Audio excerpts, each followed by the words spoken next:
Good morning, everybody. We're live from the birdhouse. It's Tuesday, November 29th. And today I'm going over the different types of seed blends that we have here at the store. So at the birdhouse, we have our own signature blends, our own signature recipes. And so I'll go over what those are and what birds that they can attract to your yard. As always, if you have questions, you can put those in the comments, and we'd love to know what kind of things you're seeing also, as always. If your feeders are anything like mine, I've had a ton of Juncos recently. Just yesterday alone, I had counted seven at once, seven Juncos in my backyard. And then while out hiking, I saw huge flocks of them. So I'm wondering if there was a pretty significant push of them into the area. So any kind of sightings you have, we always love to know that. Some other cool things I saw were the eastern towhee. I saw one of those, and I saw a couple of merlin flying around over by the Genesis. You never know what kinds of things you will see while out and about. And here's a picture of a merlin. Here last broadcast we showed you also a picture of kestrel, which look really similar. This photo was sent in by Bob, and kestrel are going to be more common when it's warmer, not so much during this time of the year. More likely to see merlin, but they are both here. I will also mention two people are still seeing that evening grosbeak that we've been talking about that's out in Webster Park. So they have still been sighted, the evening grosbeak. Here's a photo of the evening grosbeak, although the ones that have been sighted have this kind of plumage. So the evening grosbeak still being seen out by Webster Park, and there has been a pine grosbeak spotted out there as well. So they are still being seen. The Bohemian waxwing, as far as I can tell, hasn't been spotted recently, but it's been around in the area. So you never know what kind of things you're going to see. So look for them by any kind of bush or tree that has berries on it, or grapevine, anything like that.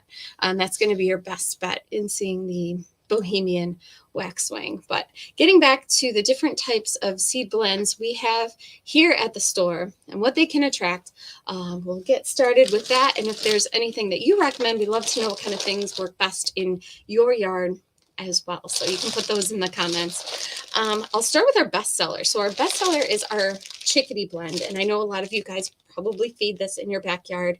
What's great about the chickadee blend that we have is that there's something in there for really any kind of bird that's going to come to a feeder. So that's what's really nice about this. It's good all year round. You can use it in your feeders all the time. And what's in it is black oil sunflower. So there's a lot of sunflower seed in it, which will attract most diversity out of any one single type of seed. There's also the shelled sunflower, or the sunflower hearts. And sunflower hearts, you can get these just on their own as well. If you're looking for something that doesn't have any shells on it, sunflower hearts, you can't go wrong, because all those birds that'll eat black oil sunflower seed, they'll absolutely eat these sunflower hearts. So sunflower hearts are in this chickadee blend, as well as safflower seed, which cardinals really love.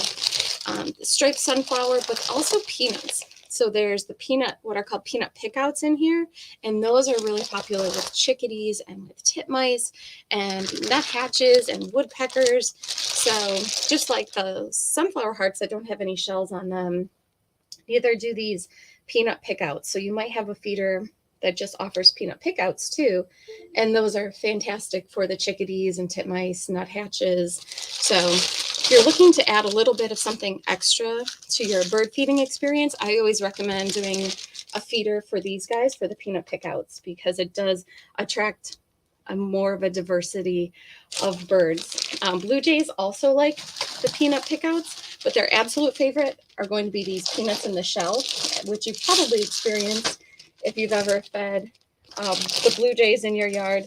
They love these peanuts in the shell. So you want to make sure that they're in some kind of a feeder that squirrels can't get to, because squirrels absolutely love these peanuts. They love sunflower seed. So you want to make sure you've got some kind of a squirrel proof setup, or a feeder that is squirrel proof when you're feeding, especially peanuts, but the black oil sunflower seed as well.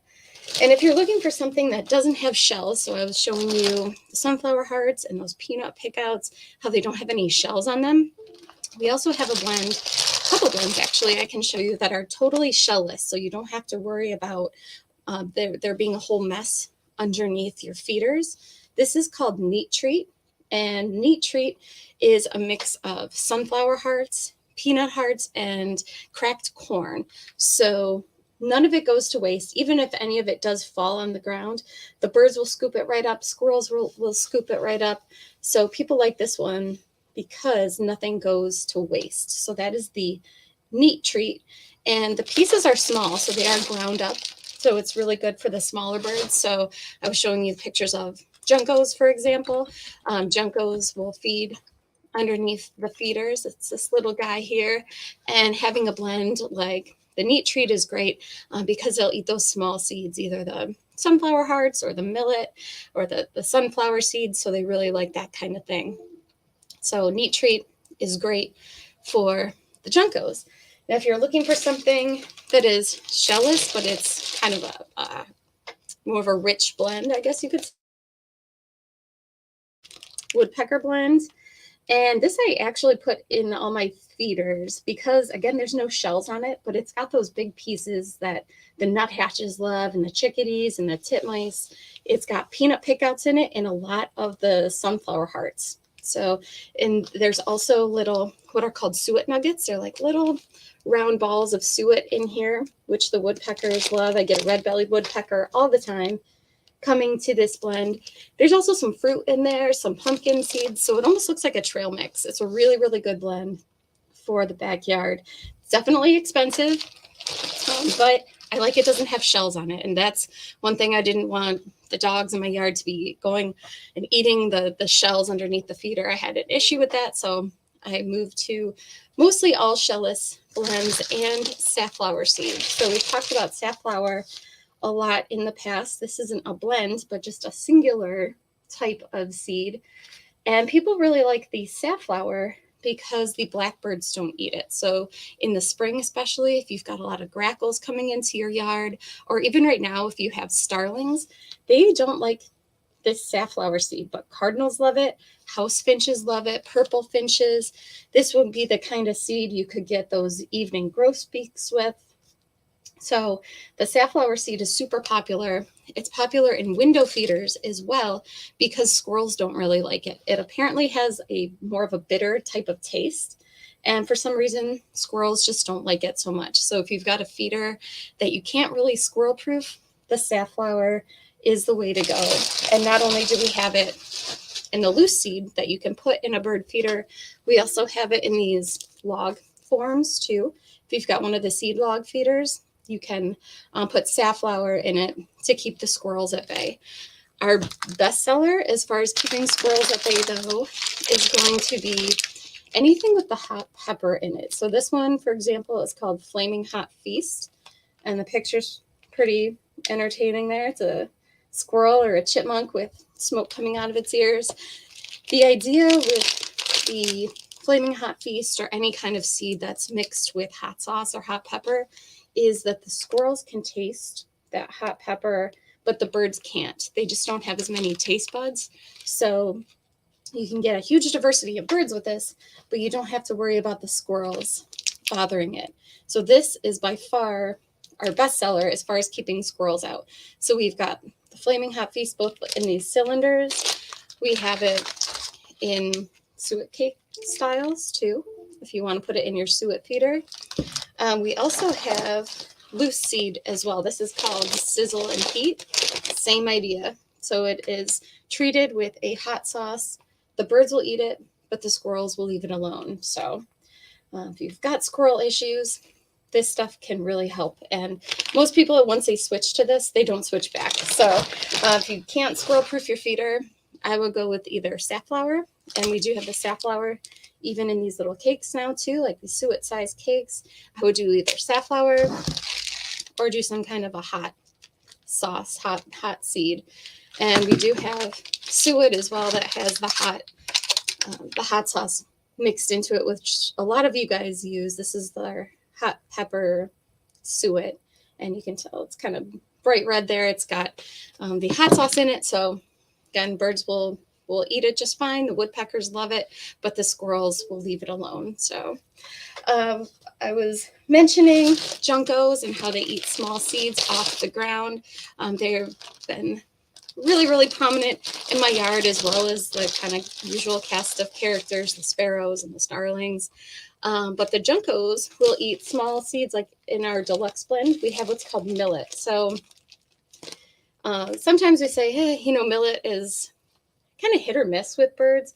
It tends to not be the first thing that they go to. They tend to go for the sunflower seed or the larger pieces of seed in the seed blends, and the millet gets knocked on the ground, which can be wasteful, but not necessarily this time of the year when you've got birds like the juncos or different sparrows like the white crowned sparrow, for example, or the white-throated sparrow. Those feeding on the ground, they'll go for some of these other seeds that are falling out, like the millet. But in general, you do want a blend that has a lot of the darker color seeds in it, like the black oil sunflower and the striped sunflower. So larger seeds in general are what the birds are going to go to. So they love the peanuts, the safflower seeds. So anything that has a good mix of that in there is going to be great for the birds. Just a couple more. If you have been feeding our deluxe blend, but you don't want the millet, we have a blend called Cardinal Elite. And this is all of the cardinals' favorites. So not only do the cardinals eat this, but the other birds in the same family, so those grosbeaks, for example, that are flowing into the area, they would eat this Cardinal Elite blend. It is a mix of black oil sunflower and striped sunflower and safflower seed and sunflower hearts. So it's all of the cardinals' favorite food, and there is no millet in there. So it'll all get eaten and really not knocked on the ground, which is really nice. And finally, there is our finch blend. If you are looking to attract goldfinches, or this time of the year, the pine siskins will also come to Niger feeders pretty readily. Here's a pine siskin here. We might also get what are called redpolls flowing into the area. We'll see if that happens this year. They will all go to Niger feeders, and we have a blend that has gotten very, very popular, and that is called our Finch Favorite Blend.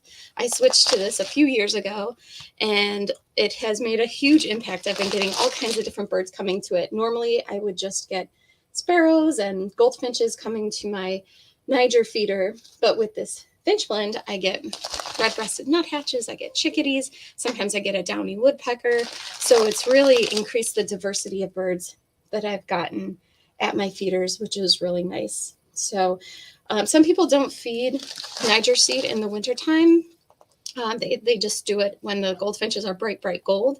But we always recommend doing it in the wintertime, because we do get some of these what are called eruptive birds or seasonal visitors that come through only in the wintertime. So I definitely recommend feeding Niger even more so in the winter than in the summer months. So some of you guys are online. If you have any questions, you can absolutely put those in the comments. Duster is on and says, good morning. Good morning, Duster. Lewis has a question. What eats cracked corn? So that's a really good question. So as far as cracked corn goes, you can find that in some different seed blends. We even have one. So I was showing our meat treat blend that has cracked corn. We have what's called Field and Forest. That's our kind of economy blend here that has a lot of cracked corn in it. And what eats cracked corn are going to be a lot of the sparrows will eat it, the starlings. Of course, if it gets knocked on the ground, the squirrels will eat it, and the chipmunks when they're out and about. So it can sometimes be the birds that aren't so colorful, but different birds will eat it, especially the sparrows and the starlings. So if you're trying to kind of cut them out, I will go for a blend like our deluxe blend or the chickadee blend that doesn't have a lot of the cracked corn in it. You're still going to get those kind of birds, but you might just find you're getting only those birds if you have a blend with a lot of cracked corn in it. Whistles to Animals says, Hi, folks. Hi, Liz. You could also friend the squirrels and put some sunflower seeds in little dishes for them on the ground. Awesome picks from the contributors. Yes, and actually, I should have one other blend here that I didn't mention. We have a critter blend if you do want to do something like that. This is a really good blend for that. It's a lot of sunflower seed. It's some what's called whole corn. So that's the big pieces of corn. And there's some peanuts in here as well as peanuts in the shell. So it's a good mix for that very, very purpose. So yeah, you could make some furry friends there by putting that on the ground, especially in the wintertime. People tend to do that. Dina is on and says, "Good morning, all." Thanks, Liz. Jester has another question too. Why doesn't the hot feed bother the birds' stomachs? That's a really good question. And from everything I've read, it's because the birds, they're not eating it exclusively as their only one source of food. It's just a small portion of their normal diet. So it's not that they're eating so much of it that it would bother the lines of their stomachs. So I haven't found anything that says that it does impact them in any kind of negative way, which is good. It's just when the mammals taste it, it can burn. It tastes like burning. So it looks like that is everybody's comments and questions for today. Whistles to Animals had mentioned awesome picks from contributors, and we will be sharing more of your photos Saturday with our next broadcast. So we will be back on Saturday at 10 a.m. If you've got photos, absolutely send them in. We love to know what kind of things you're seeing. And I hope you have a great week, and we will talk to you Saturday. Take care.